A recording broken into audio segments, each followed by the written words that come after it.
नमस्कार दोस्तों। सब धर्मों के ज्ञाता, वेद और शास्त्रों के अर्थ ज्ञान में पारंगत, सबके हृदय में रमण करने वाले, श्री विष्णु के तत्व को जानने वाले तथा भगवत परायण प्रहलाद जी जब सुखपूर्वक बैठे हुए थे, उस समय उनके समीप स्वधर्म का पालन करने वाले महर्षि कुछ पूछने के लिए आए। महर्षियों ने कहा, प्रहलाद जी, आप कोई ऐसा साधन बताइए जिससे ज्ञान, ध्यान और इंद्रिय निग्रह के बिना अनायास भगवान विष्णु का परम पद प्राप्त हो जाए।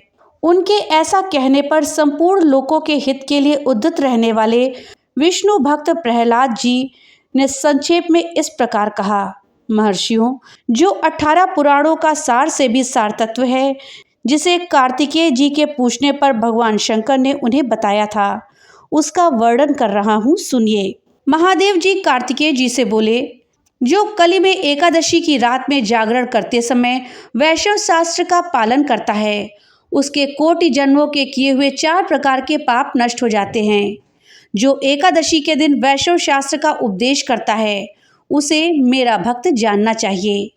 जिसे एकादशी के जागरण में निद्रा नहीं आती तथा जो उत्साह पूर्वक नाचता और गाता है, वो मेरा विशेष भक्त है। मैं उसे उत्तम ज्ञान देता हूँ और भगवान विष्णु मोक्ष प्रदान करते हैं। अतः मेरे भक्त को विशेष रूप से जागरण करना चाहिए। जो भगवान विष्णु से बैर करते हैं, उन्हें पाखंडी जानना चाहिए। जो एकादशी को जागरण करते हैं और गाते हैं, उन्हें आधे निमेष में अष्टहोम तथा अतिरात्र यज्ञ के समान फल प्राप्त होता है। जो रात्रि जागरण में बार बार भगवान विष्णु के मुखारविंद का दर्शन करते हैं, उनको भी वही फल प्राप्त होता है। जो मानव द्वादशी तिथि को भगवान विष्णु के आगे जागरण करते हैं, वे धर्मराज के पाश से मुक्त हो जाते हैं। जो द्वादशी को जागरण करते समय गीता शास्त्र से मनोविनोद करते हैं, वो भी यमराज के बंधन से मुक्त हो जाते हैं। जो प्राण त्याग हो जाने पर भी द्वादशी का जागरण नहीं छोड़ते, वो धन्य हैं और पुण्यात्मा हैं। जिनके वंश के लोग एकादशी की रात में जागरण करते हैं, वो ही धन्य हैं। जिन्होंने एकादशी का जागरण किया, उन्होंने यज्ञ, दान, गया श्राद्ध और नित्य प्रयाग स्नान किया। उन्हें सन्यासियों का पुण्य भी मिल गया और उनके द्वारा इष्टापूर्त कर्मों का भी भली भांति पालन हो गया। षडानन भगवान विष्णु के भक्त जागरण सहित एकादशी का व्रत करते हैं, इसलिए वे मुझे सदा ही विशेष प्रिय हैं। जिसने वर्धनी एकादशी की रात में जागरण किया, उसने पुनः प्राप्त होने वाले शरीर को स्वयं ही भस्म किया। जिसने त्रिस्पर्शा एकादशी को रात में जागरण किया, वो भगवान विष्णु के स्वरूप में लीन हो जाता है। जिसने हरिबोधिनी एकादशी की रात में जागरण किया, उसके स्थूल सूक्ष्म सभी पाप नष्ट हो जाते हैं। जो द्वादशी की रात में जागरण तथा ताल स्वर के साथ ही संगीत का आयोजन करता है, उसे महान पुण्य की प्राप्ति होती है। जो एकादशी के दिन ऋषियों द्वारा बनाए गए दिव्य स्तोत्रों से, ऋग्वेद, यजुर्वेद तथा सामदेव के वैष्णव मंत्रों से, संस्कृत और प्राकृत के अन्य स्त्रोतों से व गीत वाद्य आदि के द्वारा भगवान विष्णु को संतुष्ट करता है, उसे भगवान विष्णु भी परमानंद प्रदान करते हैं। जो एकादशी की रात में भगवान विष्णु के आगे वैष्णव भक्तों से समीप गीता और विष्णु सहस्रनाम का पाठ करता है, वो उस परम धाम में चला जाता है जहाँ साक्षात भगवान नारायण विराजमान हैं। पुण्यमय भागवत तथा स्कंद पुराण भगवान विष्णु को प्रिय है। मथुरा और ब्रज में भगवान विष्णु के बाल चरित्र का जो वर्णन किया गया है, उसे जो एकादशी की रात में भगवान केशव का पूजन करके पढ़ता है, उसका पुण्य कितना है, ये तो मैं भी नहीं जानता। कदाचित भगवान विष्णु जानते हों। बेटा, भगवान के समीप गीत, नृत्य, स्तोत्र पाठ आदि से जो फल होता है, वही कली में श्रीहरि के समीप जागरण करते समय विष्णु सहस्रनाम, गीता तथा श्रीमद् भागवत का पाठ करने से सहज गुना होकर मिलता है। जो श्रीहरि के समीप जागरण करते समय रात में दीपक जलाता है, उसका पुण्य 100 कल्पों में भी नष्ट नहीं होता। जो जागरण काल में मंजरी सहित तुलसी दल से भक्तिपूर्ण होकर श्रीहरि का पूजन करता है, उसका पुनः इस संसार में जन्म नहीं होता। स्नान, चंदन, लेप, धूप, दीप, नैवेद्य और तांबूल, ये सब जागरण काल में भगवान को समर्पित किया जाए तो उससे अक्षय पुण्य होता है। कार्तिकेय, जो भक्त मेरा ध्यान करना चाहता है वो एकादशी की रात में श्रीहरि के समीप भक्तिपूर्वक जागरण करे। एकादशी के दिन जो लोग जागरण करते हैं उनके शरीर में इंद्र आदि देवता आकर स्थित होते हैं। जो जागरण काल में महाभारत का पाठ करते हैं वे उस परम धाम में जाते हैं जहाँ सन्यासी महात्मा जाया करते हैं। जो उस समय श्री रामचंद्र जी का चरित्र दशकंठ वध पढ़ते हैं योग वेत्ताओं की गति को प्राप्त होते हैं। जिन्होंने श्रीहरि के समीप जाकर उन्होंने 4 वेदों का स्वाध्याय, देवताओं का पूजन, यज्ञों का अनुष्ठान तथा सब तीर्थों का स्नान किया। श्री कृष्ण से बढ़कर कोई देवता नहीं है और एकादशी के व्रत के समान कोई दूसरा व्रत नहीं है। जहाँ भागवत शास्त्र है, भगवान विष्णु के लिए जहाँ जागरण किया जाता है और जहाँ शालिग्राम शिला स्थित होती है वहाँ साक्षात भगवान विष्णु उपस्थित होते हैं। तो दोस्तों, इस प्रकार से महादेव जी ने कार्तिकेय जी को एकादशी की रात्रि में श्री हरि के समीप जागरण का महात्म्य बताया, जिसका कि वर्णन प्रहलाद जी ने महर्षियों से किया। दोस्तों, अब आइए जानते हैं कि एकादशी की पूजा विधि क्या है, हमें किस विधि से पूजा करके भगवान विष्णु को प्रसन्न करना चाहिए। दोस्तों, दशमी तिथि की रात्रि को पूर्ण ब्रह्मचर्य व्रत का पालन करें तथा भोग विलास से दूर रहे। प्रातः एकादशी को लकड़ी का दातून तथा पेस्ट का उपयोग ना करें। नींबू, जामुन या आम के पत्ते लेकर के चबा ले और उंगली से कंठ को शुद्ध करें। वृक्ष से पत्ता तोड़ना भी वर्जित है, अतः स्वयं गिरे हुए पत्ते का ही सेवन करें। और अगर ये संभव ना हो तो पानी से 12 बार कुल्ला कर ले। फिर स्नान आदि करके मंदिर में जा करके गीता का पाठ करें या पुरोहित आदि से श्रवण करें।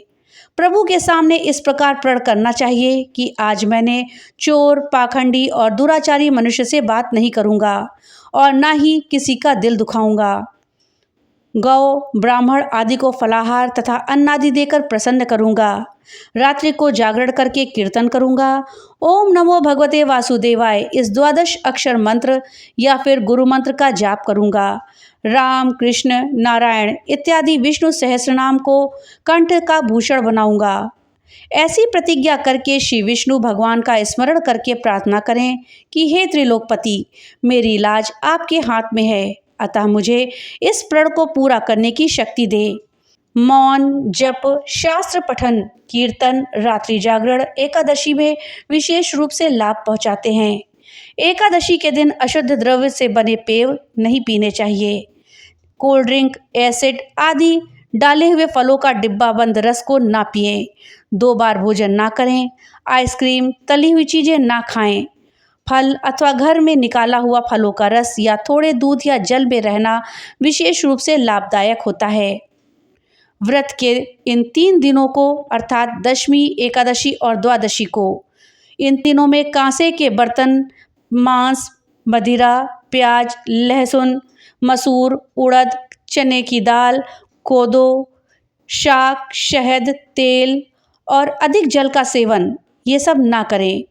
व्रत के पहले दिन अर्थात दशमी को और दूसरे दिन यानी कि द्वादशी को जौ, गेहूँ, मूंग, सेंधा नमक, काली मिर्च, शक्कर और गोधृत इत्यादि का सेवन एक ही बार करें।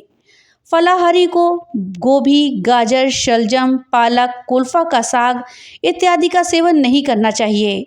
आम, अंगूर, केला, बादाम, पिस्ता इत्यादि अमृत फलों का ही सेवन करना चाहिए। जुआ, निद्रा, पान, पराई निंदा, चुगली, चोरी, हिंसा, मैथुन, क्रोध तथा झूठ, कपटादि इत्यादि कुकर्मों से नितांत दूर रहना चाहिए। बैल की पीठ की सवारी नहीं करनी चाहिए। भूलवश किसी निंदक से बात हो जाए तो इस दोष को दूर करने के लिए भगवान सूर्य के दर्शन तथा धूप दीप से श्रीहरि की पूजा करके क्षमा मांग लें। एकादशी के दिन घर में झाड़ू नहीं लगाएं, इससे चींटी इत्यादि सूक्ष्म जीवों की मृत्यु का भय रहता है। इस दिन बाल नहीं काटें, मधुर बोलें, अधिक ना बोलें, क्योंकि अधिक बोलने से न बोलने योग्य वचन भी निकल जाते हैं। सत्य भाषण करें। इस दिन यथाशक्ति अन्नदान करें, किंतु स्वयं किसी का दिया हुआ अन्न कदापि ग्रहण ना करें। प्रत्येक वस्तु प्रभु को भोग लगाकर तथा तुलसी दल छोड़कर ही ग्रहण करनी चाहिए। एकादशी के दिन किसी संबंधी की मृत्यु हो जाए तो उस दिन व्रत रहकर उसका फल संकल्प करके मृतक को देना चाहिए और श्री गंगा जी में पुष्प प्रवाहित करने पर भी एकादशी व्रत रख करके व्रत प्राणी के निमित्त दे देना चाहिए। प्राणी मात्र को अंतर्यामी का अवतार समझकर किसी से छल कपट नहीं करना चाहिए। अपना अपमान करने या कटु वचन बोलने वाले पर भी भूलकर भी क्रोध ना करे। संतोष का फल सर्वदा मधुर होता है। मन में दया रखनी चाहिए। इस विधि से व्रत करने वाला उत्तम फल को प्राप्त करता है। द्वादशी के दिन ब्राह्मणों को मिष्ठान, दक्षिणा इत्यादि से प्रसन्न करके उनकी परिक्रमा कर लेनी चाहिए और फिर द्वादशी को सेवा पूजा की जगह पर बैठकर भुने हुए 7 चनों के 14 टुकड़े करके अपने सिर के पीछे फेंक दे। कहें, मेरे 7 जन्मों के शारीरिक, वाचिक और मानसिक पाप नष्ट हुए। और ये भावना करके 7 अंजलि जल पीना और चने के 7 दाने खा करके व्रत को खोलना चाहिए। दोस्तों, ये थी जानकारी कि एकादशी में रात्रि जागरण करने का क्या महत्व है और उसका क्या फल मिलता है, साथ ही एकादशी के व्रत की क्या विधि है। दोस्तों, आप में हम में से कई लोग एकादशी तिथि का व्रत करते हैं और उसके महात्म्य को भी जानते हैं, लेकिन क्या आप जानते हैं कि आखिर एकादशी व्रत की उत्पत्ति कैसे हुई? इस विषय में एक कथा है। युधिष्ठिर ने भगवान श्री कृष्ण से पूछा, भगवान, पुण्यमयी एकादशी तिथि की उत्पत्ति कैसे हुई? इस संसार में ये क्यों पवित्र मानी गई है तथा देवताओं को कैसे प्रिय हुई? तो श्री भगवान बोले, कुंती नंदन, प्राचीन समय की बात है। सत्ययुग में मुर नामक दानव रहता था।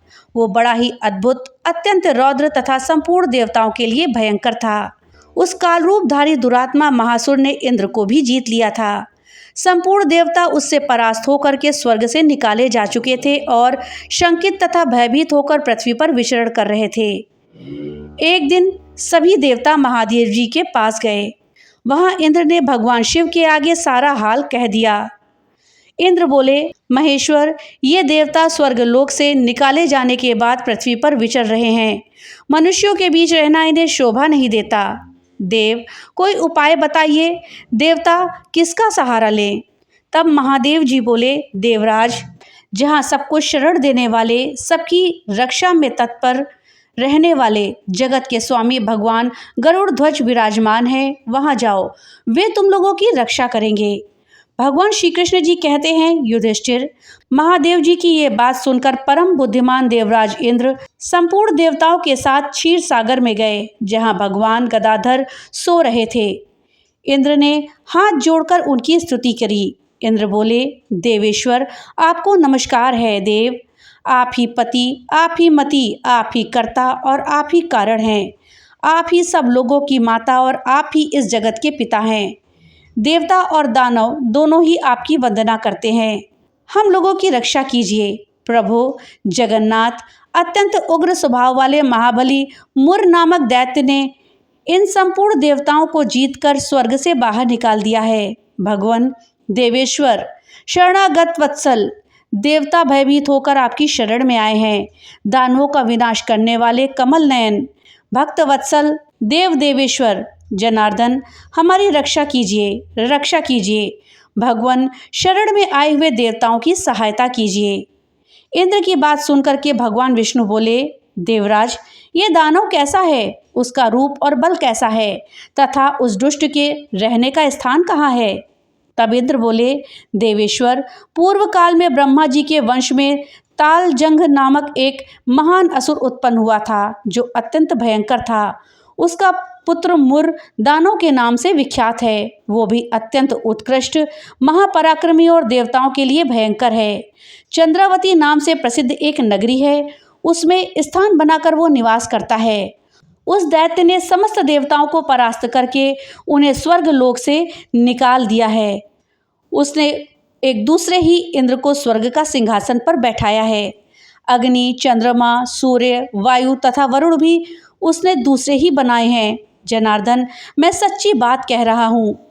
उसने सब कोई दूसरे ही कर लिए हैं। देवताओं को तो उसने उनके प्रत्येक स्थान से वंचित कर दिया है।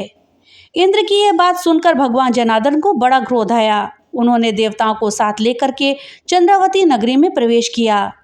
भगवान गदाधर ने देखा कि दैत्यराज बार बार गर्जना कर रहा है और उससे परास्त होकर संपूर्ण देवता दसों दिशाओं में भाग रहे हैं। अब वो दानव भगवान विष्णु को देखकर बोला, खड़ा रहे, खड़ा रहे। उसकी ये ललकार सुनकर के भगवान के नेत्र क्रोध में लाल हो गए। वो बोले, अरे दुराचारी दानव, मेरी इन भुजाओं को देख। ये कहकर श्री विष्णु ने अपने दिव्य बाणों से सामने आए हुए दुष्ट दानवों को मारना आरंभ कर दिया। दानव भय से विवल हो उठे। पांडुनंदन तत्पश्चात श्री विष्णु ने दैत्य सेना पर चक्र का प्रहार किया। उससे छिन्न भिन्न होकर सैकड़ों योद्धा मौत के मुख में चले गए। इसके बाद भगवान मधुसूदन बद्रिकाश्रम को चले गए। यहाँ सिंहावती नाम की गुफा थी जो 12 योजन लंबी थी। पांडुनंदन उस गुफा में एक ही दरवाजा था। भगवान विष्णु उसी में सो गए। वह दानव मुर भगवान को मार डालने के उद्योग में उनके पीछे पीछे तो लगा ही था। अतः उसने भी उस गुफा में प्रवेश किया, जहाँ भगवान को सोते देखकर उसे बड़ा हर्ष हुआ। उसने सोचा, ये दानवों को भय देने वाला देवता है, अतः निसंदेह इसे मैं मार डालूंगा। युधिष्ठिर, दानव के इस प्रकार विचार करते ही भगवान विष्णु के शरीर से एक कन्या प्रकट हुई, जो बड़ी ही रूपवती, सौभाग्यशालिनी तथा दिव्य अस्त्र शस्त्रों से सुसज्जित थी। वो भगवान के तेज के अंश से उत्पन्न हुई थी। उसका बल और पराक्रम महान था। युधिष्ठिर, दानवराज मुर ने उस कन्या को देखा। कन्या ने युद्ध का विचार करके दानव के साथ युद्ध के लिए याचना करी। युद्ध छिड़ गया। कन्या सब प्रकार की युद्ध कला में निपुण थी। वो मुर नामक महान असुर उसके हुंकार मात्र से राख का ढेर बन गया। दानव के मारे जाने पर भगवान जाग उठे। उन्होंने दानव को धरती पर इस प्रकार निष्प्राण पड़ा हुआ देख करके कन्या से पूछा, मेरा ये शत्रु अत्यंत उग्र और भयंकर है, किसने इसका वध किया है? कन्या बोली, स्वामी, आपके ही प्रसाद से मैंने इस महादैत्य का वध किया है। श्री भगवान ने कहा, कल्याणी, तुम्हारे इस कर्म से तीनों लोकों के मुनि और देवता आनंदित हुए हैं। इसलिए तुम्हारे मन में जैसी इच्छा हो उसके अनुसार मुझसे कोई वर मांग लो। देव दुर्लभ होने पर भी वो वर मैं तुम्हें दूंगा, इसमें तनिक भी संदेह नहीं है। वो कन्या साक्षात एकादशी ही थी। उसने कहा, प्रभो, यदि आप प्रसन्न हैं तो मैं आपकी कृपा से सब तीर्थों में प्रधान, समस्त विघ्नों का नाश करने वाली तथा सब प्रकार की सिद्धि देने वाली हूँ। जनार्दन, जो लोग आप में भक्ति रखते हुए मेरे दिन को उपवास करें, उन्हें सब प्रकार की सिद्धि प्राप्त हो।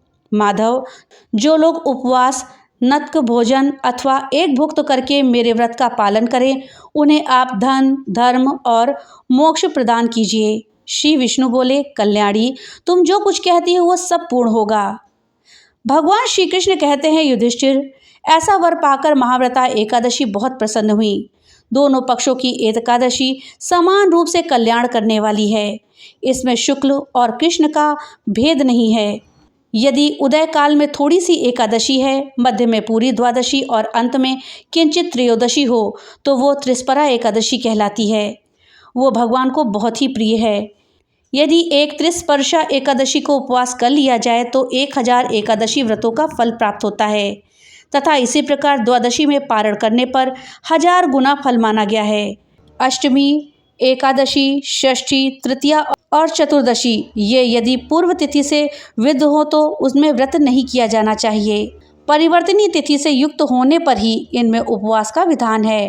पहले दिन में और रात में भी एकादशी हो तथा दूसरे दिन केवल प्रातःकाल एक दंड एकादशी रहे तो पहली तिथि का परित्याग करके दूसरे दिन की द्वादशी युक्त एकादशी को ही उपवास करना चाहिए।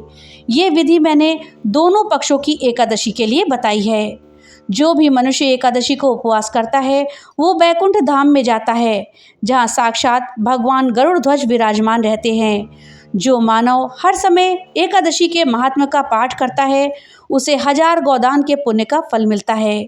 जो दिन या रात में भक्ति पूर्वक इस महात्म्य का श्रवण करते हैं वो निस्संदेह ब्रह्म हत्या आदि पापों से मुक्त हो जाते हैं।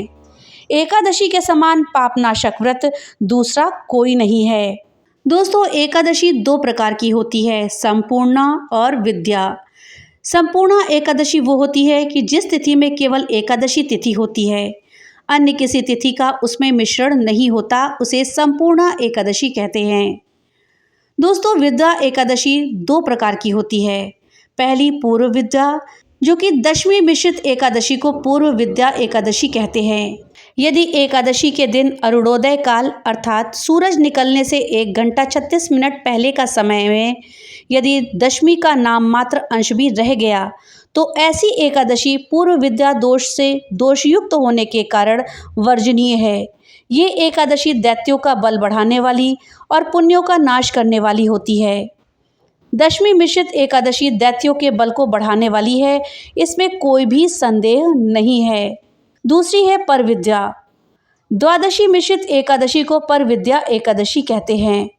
द्वादशी मिश्रित एकादशी सर्वदा ही ग्रहण करने योग्य है, इसलिए भक्तों को परविद्या एकादशी ही रखनी चाहिए।